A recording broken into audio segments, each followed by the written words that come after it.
Pegang. Bagi penerima dua dosis vaksin Sinovac di vaksinasi pertama dan kedua, mereka akan diberikan setengah dosis vaksin Pfizer, sementara untuk mereka yang mendapatkan 2 dosis vaksin AstraZeneca akan mendapatkan Pegang. setengah Ayamnya dosis pegang. vaksin Moderna. Dan pantauan kami juga memang pemberlakuan atau pelaksanaan vaksinasi booster di Kota Bandung ini setiap harinya Yum yum. Lumayan bang dah. Rumah apa bang? Opa, habis loh. Wih, satu bahan. Good. Minum dulu biar nggak seret. Minum nggak? Minum Minum. dulu biar nggak seret. Nah, sini ya. Terus ya.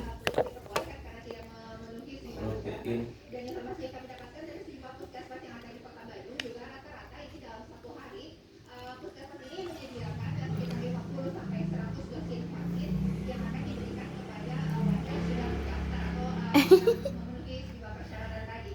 Sementara untuk di pos-pos atau Oke, taruh lagi. vaksinasi yang lebih besar seperti misalnya di Taman Dewi Sartika ataupun di fasilitas umum seperti di gedung-gedung seperti Pusdai itu, dosisnya atau Pegang.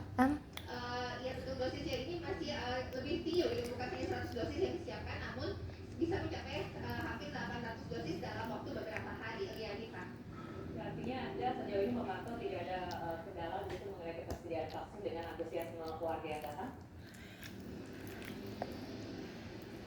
Ya, Nita, kalau dikatakan mengenai kendala, sebenarnya karena antusiasmenya ini cukup tinggi, tentunya dosis vaksin yang dibutuhkan juga cukup banyak.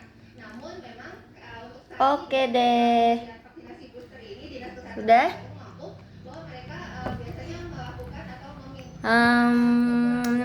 mereka sebenarnya tinggal meminta saja penambahan dosis kepada Dinas Kesehatan Provinsi Jawa Barat. Namun karena memang vaksin yang digunakan ini sebagai besar merupakan Pfizer, di mana memang dalam penyimpanannya ini harus membutuhkan alat khusus di minus 70 derajat, sehingga waktu penyimpanannya pun tidak bisa terlalu lama karena terkendala dengan expired date. Sehingga memang pemerintah Kota Bandung ini sekarang lebih meminta sedikit-sedikit begitu, dan mereka menjadwalkan dalam 1 minggu saja misalnya mereka butuh stok berapa, dan hanya itu saja yang harus dihabiskan. Mereka tidak bisa meminta stok yang cukup banyak karena terkendala tadi dengan peralatan. Oke deh.